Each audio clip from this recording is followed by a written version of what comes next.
कोलकाता का एक बहुत पुराना बाजार, खिदरपुर का ऑफनगंज मार्केट। पिछले दिनों वहां एक बहुत भयानक आग लगी। जी हाँ, काफी गंभीर घटना थी वो। तो आज हम इसी पर बात करेंगे। हमारे पास जो रिपोर्ट्स हैं उनके आधार पर समझने की कोशिश करेंगे कि आखिर हुआ क्या था, कितना असर हुआ है और अब क्या हो रहा है। बिल्कुल, ये रिपोर्ट्स हमें घटना की पूरी तस्वीर देती हैं। मतलब कितना बड़ा नुकसान हुआ, कैसे रेस्क्यू ऑपरेशन चला और उसके बाद क्या हालात हैं। हाँ, तो मकसद यही है कि इसे गहराई से समझें। चलिए शुरू करते हैं। तो ये आग रिपोर्ट्स के मुताबिक सोमवार तड़के लगी है ना, करीब 1 से 2 बजे के आसपास। जी बिल्कुल, दक्षिण कोलकाता में वॉटगंज इलाका है, वहीं ऑफनगंज रोड पर ये मार्केट है। और ये कोई नया मार्केट नहीं, सदी पुराना बताया जाता है। और इलाका भी काफी घनी आबादी वाला है। हाँ, और मार्केट के अंदर रिपोर्ट्स बताती हैं कि जूट की बोरियां, तेल, घी, इस तरह का सामान बहुत था, मतलब जो आसानी से आग पकड़ ले। अच्छा। तो जाहिर है आग बहुत तेजी से फैली होगी, और ऐसी घनी जगह पर आग बुझाना वो अपने आप में एक बहुत बड़ी चुनौती बन गया। हाँ, वो तो है।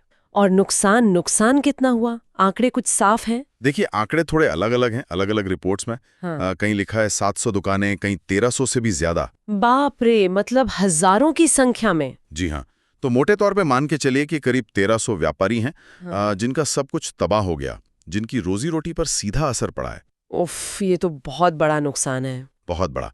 लेकिन इस पूरी तबाही के बीच एक राहत की बात ये जरूर रही कि किसी की जान जाने की खबर नहीं है। हाँ, ये गनीमत है। हालांकि एक खबर थी कि किसी दुकान में कोई ब्लास्ट हुआ, छोटा सा, उससे एक व्यक्ति घायल जरूर हुआ है। अच्छा, चलिए, कम से कम कोई जानी नुकसान नहीं हुआ।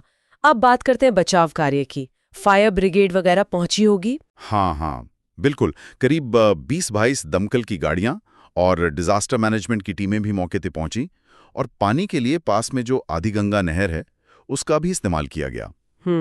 लेकिन यहाँ कुछ दिक्कतें भी सामने आईं। जैसे रिपोर्ट्स में आया कि उस वक्त नहर में भाटा था, मतलब लो टाइड, तो पानी शायद उतना नहीं मिल पाया जितनी जरूरत थी। ओहो।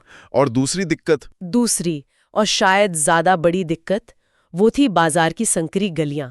बहुत ही कंजेस्टेड एरिया है वो। हाँ, पुराने बाजारों में ये तो होता ही है। बिल्कुल। तो दमकल की बड़ी गाड़ियों का अंदर तक पहुंचना, पानी की पाइपलाइन बिछाना, इसमें काफी मुश्किल आई और समय लगा। कुछ जगहों पर तो घंटों तक आग सुलगती रही। और शायद इसीलिए कुछ व्यापारियों ने आरोप भी लगाए हैं कि फायर ब्रिगेड देर से आई या पानी काफी नहीं था। जी हाँ, इस तरह के आरोप भी सामने आए हैं। उधर अधिकारियों का कहना है कि भाई गलियां इतनी तंग थी कि ऑपरेशन में दिक्कत आना स्वाभाविक था। सही बात है, ये पुराने शहरों की एक सच्चाई है।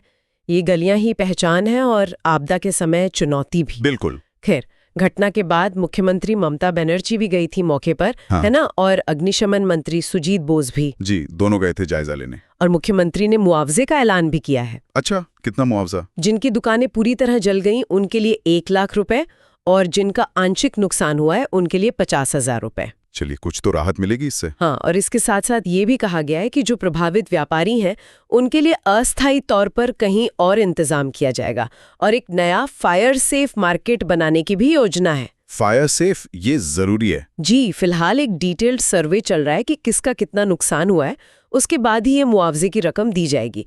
तो मतलब फौरी मदद और आगे की प्लानिंग दोनों पर काम हो रहा है। अब एक बड़ा सवाल, आग लगी कैसे? वजह क्या पता चली है? Short circuit? हाँ, शुरुआती तौर पर तो यही लग रहा है कि शायद शॉर्ट सर्किट ही वजह हो। ये काफी आम कारण होता है ऐसी जगहों पर।